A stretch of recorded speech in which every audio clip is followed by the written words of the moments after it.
अस्सलामु अलैकुम my social media family. उम्मीद करती हूँ कि आप सब लोग हिफ्ज़ मान से होंगे, खुशबाश होंगे। सियासी तज़ियों और तबसरों के साथ आपकी खिदमत में हाजिर हूँ। आज की वीडियो में मैंने आपके साथ सबसे बड़ी खुशखबरी शेयर करनी है। आज ही की वीडियो में एक बहुत बुरी खबर भी आपके साथ शेयर करनी है, और आज ही की वीडियो में मैंने आपके साथ एक और खबर शेयर करनी है जिसके अकॉर्डिंगली PTI ने अंदर का गद्दार पकड़ लिया है, जिसने खान साहब को फंसवा दिया है।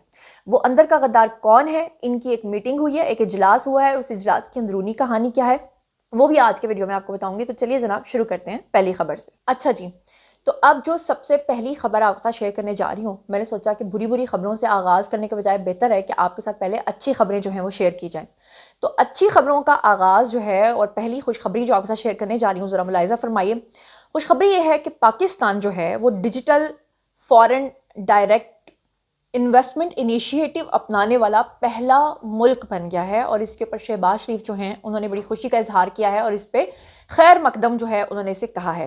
अब ये असल में क्या खुशखबरी है, आधी आपको समझ आ गई होगी, अगर नहीं आई तो मैं आपको समझाती हूँ। बेसिकली वज़ीर-ए-आज़म हमारे शहबाज शरीफ जो हैं उन्होंने पाकिस्तान के digital foreign direct investment initiative का हिस्सा बनने का खैर मकदम किया है। आपको याद होगा कि आज से कुछ अर्सा पहले उन्होंने इस चीज़ की अनाउंसमेंट की थी कि वो चाहते हैं कि हमारी डोलती हुई मईशत जो है वो बेहतर हो जाए, हर इंसान जो है वो बेहतर पैसे कमाने के काबिल हो जाए। और अपने बयान में शहबाज शरीफ जो है उनका कहना था कि पाकिस्तान डिजिटल फॉरेन डायरेक्ट जो इन्वेस्टमेंट होगी उसका जो इनिशिएटिव है वो लेने वाला पहला मुल्क बन चुका है। उन्होंने कहा कि पाकिस्तान का पहला डिजिटल FDI प्रोजेक्ट डिजिटल तरक्की के फ़रोग के लिए कोशिशें कर रहा है, और उन्होंने कहा कि मंसूबा जो है वो इन शोबों पर तवज्जो मरकूज करेगा जो बराह रास्त बैरूनी सरमायाकारी की तरगीब का बाइस बन सकते हैं, ताकि हमारे लोग जो हैं वो डायरेक्ट इन्वेस्टमेंट करें, डायरेक्ट अपना कारोबार कर सकें और डायरेक्ट पैसा कमा सकें। अब एक अच्छी खबर शेयर की है तो एक बुरी खबर भी आपके साथ शेयर कर लेती हूँ। बुरी खबर यह है कि पाकिस्तान जो है कपास की पैदावार में जाना पहचाना जाता था, और पाकिस्तान जो है वो चौथे नंबर पे था पूरी दुनिया में कपास पैदा करने में। वैसे भी आपको पता है कि हमारा जो मुल्क है वो टेक्सटाइल के हवाले से कितना मशहूर है। कपास से धागा बनता है, फिर धागे से आगे जितना भी टेक्सटाइल का काम है। लेकिन अनफॉर्चुनेटली बुरी खबर यह है कि पाकिस्तान जो है वो इस बार चौथे नंबर से 7वें नंबर पर आ गया है। तो मेरे ख्याल से हुकूमत को इसके ऊपर तवज्जो देनी चाहिए। जो काश्तकार हैं उन्हें सब्सिडीज़ देनी चाहिए ताकि वो ज़्यादा से ज़्यादा कपास जो है वो पैदा कर सकें। वैसे भी इसमें एक रीज़न जो है वो हमारा फ्लक्चुएट होता बदलता हुआ मौसम भी है, क्योंकि आप नोट करिएगा कि पिछले साल का जनवरी और इस साल का जनवरी ज़मीन और आसमान का फ़र्क है। इस दफ़ा तो पता ही नहीं चल रहा कि जनवरी आया हुआ है, बल्कि जनवरी और फरवरी के फर्स्ट वीक तक मुझे याद है कि धुंध पड़ी रहती थी। लेकिन इस दफ़ा तो धुंध जो है ना पूरे जनवरी में अगर आप देखें तो मिला के 4 या 5 दिन पड़ी है। इसी तरह से स्मॉग का कभी मौसम होता ही नहीं था। पिछले 6 साल से स्मॉग हम लोग देख रहे हैं। और इस दफ़ा जो गर्मियाँ गुजरी हैं, आप सोचिए कि तारीख में इतनी सख्त गर्मी कभी नहीं गुजरी। आपको याद होगा कि सऊदी अरब में तो कितने सारे लोगों की डेथ्स जो हैं वो हीट वेव की वजह से हुई हैं, जितनी हीट वेव इस दफ़ा आई है। तो इसलिए मौसम का जो तगय्युर है, मौसम का जो तबद्दुल है, उसकी वजह से भी ये सब कुछ हो रहा है। अभी हाल ही में हमने देखा था कि जो माल्टे की फसल है पाकिस्तान में वो काफ़ी मुतासर हुई है। गर्मियों में आपको याद है कि मैंगो की जो फसल है वो काफ़ी ज़्यादा मुतासर हुई है। तो बहरहाल अल्लाह ताला बचाए भाई हमें इस तरह के मामलात से, लेकिन इसके लिए हमारे इदारों को सोचना भी पड़ेगा। मेरे ख्याल से ब्रेथ पाकिस्तान के नाम से वो एक हो रही है कॉन्फ्रेंस, उसमें मगर मैं ये कहूँगी ना कि खाली तकरीरें करने से क्या होगा। इसके लिए तो कुछ करना पड़ेगा, इसके लिए तो इनिशिएट लेना पड़ेगा, पूरी दुनिया को बताना पड़ेगा कि आप लोगों की बड़ी बड़ी इंडस्ट्रीज की वजह से हमारे मुल्क का क्या हाल हो रहा है। और अब जो खबर आपके साथ शेयर करने जा रही हूँ वो ज़रा गौर से मुलाहिज़ा फरमाएं, और बड़ी हैरानकुन खबर है। और हैरानकुन खबर जनाब ये है कि PTI के अंदर बहुत ही गम गुस्सा है। और वो PTI जो आए रोज़ तरह तरह के ट्रेंड्स चलाती है, वो PTI जो आए रोज़ इस तरह के मामलात में इन्वॉल्व होती है, वही PTI अब इस बात पर भी हैरान और परेशान है कि जिस दिन इमरान खान को उम्र कैद की सज़ा सुनाई गई है 2 दिन पहले, और बुशरा बीबी को 7 साल की कैद सुनाई गई है, तो PTI के अंदर एक इजलास हुआ।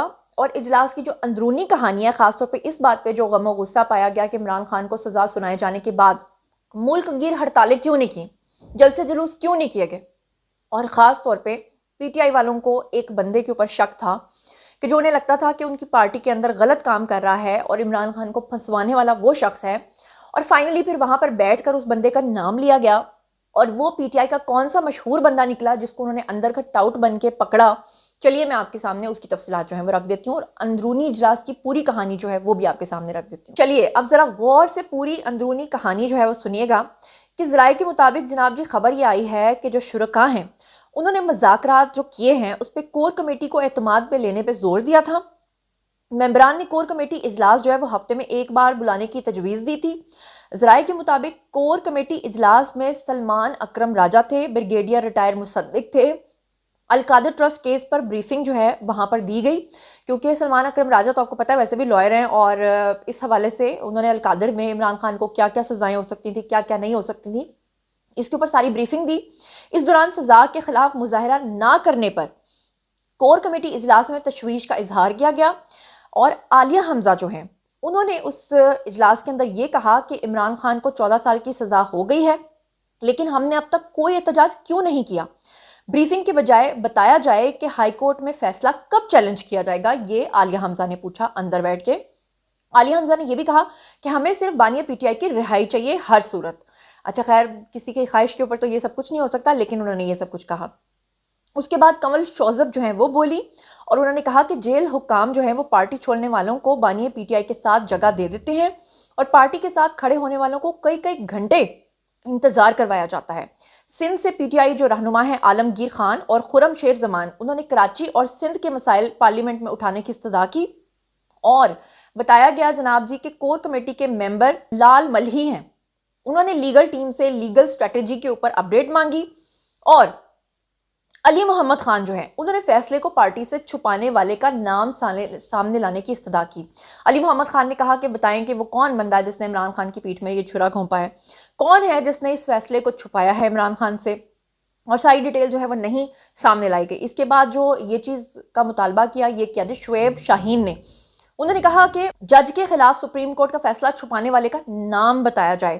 اور پھر اس کے بعد شعیب شاہین جو ہیں انہوں نے خود ہی اس بندے کا نام لے لیا, اور نام انہوں نے کس کا لیا, گیس کیجئے, آپ مجھے بتائیے کون ہو سکتا ہے. چلیے میں آپ کو بتا دیتی ہوں. انہوں نے نام لیا جی فیصل چودھری کا, اور فیصل چودھری کون ہیں, فواد چودھری کے بھائی ہیں. اور فواد چودھری کے جو بھائی ہیں ان کے بارے میں جناب جی جب انہوں نے نام لیا تو بتانے والے کہتے ہیں کہ فواد چودھری تو پہلے ہی ان کی بڑی سبکی ہو چکی ہوئی ہے, پہلے ہی ان کی پارٹی میں انٹری نہیں ہے. ان کی مسز نے کتنی بار عمران خان کو جیل میں جا کر ملنے کی کوشش کی, منانے کی کوشش کی, لیکن عمران خان نے ہر دفعہ کہا کہ بھاگنے والے کی میری پارٹی میں کوئی جگہ نہیں ہے. اور اس کے بعد اب فیصل چودھری جو شروع سے اس بات کی کوشش کر رہے تھے کہ وہ عمران خان کی گڈ بکس میں اپنا نام بنائیں, وہیں پر اب شعیب شاہین اور علی محمد خان اور پارٹی کے باقی لوگوں نے ان کو مشکوک بنا دیا ہے, اس لیے اب ان کا پتہ بھی صاف ہوتا نظر آ رہا ہے. اور اب جو خبر آپ کے ساتھ شیئر کرنے جا رہی ہوں اسے بڑے غور سے سنیے گا. آپ کو پتہ ہے کہ باہر کا جو میڈیا ہے, انٹرنیشنلی جو میڈیا ہے, وہ زیادہ تر ان کے جو لوگ گینگ ریپس کرتے ہیں یا جو وہاں پر عزتیں خراب کی جاتی ہیں, اس طرح کی جو خبریں ہیں وہ اپنے میڈیا پر کم شیئر کرتے ہیں. میں یہ نہیں کہہ رہی کہ شیئر نہیں کرتے ہیں, مگر بہت کم کرتے ہیں. انفارچونیٹلی جو ہمارا میڈیا ہے وہ اسی طرح کی خبروں کو سامنے لے کر آتا ہے, اسی سے ان کو ریٹنگ ملتی ہے.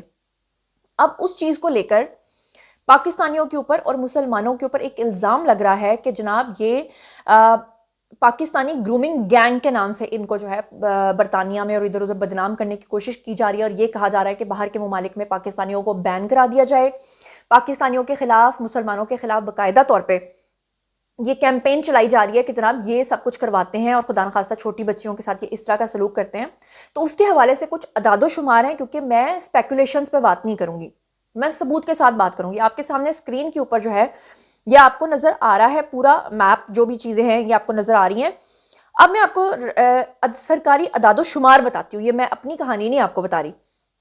سرکاری اعداد و شمار جو ہیں وہ بھی پاکستان کے نہیں, یو کے کے, وہ کہتے ہیں کہ 83% یعنی 83% جو گرومنگ گینگ کے مجرم ہیں وہ سفید فام ہیں, یعنی وہ انگریز ہیں.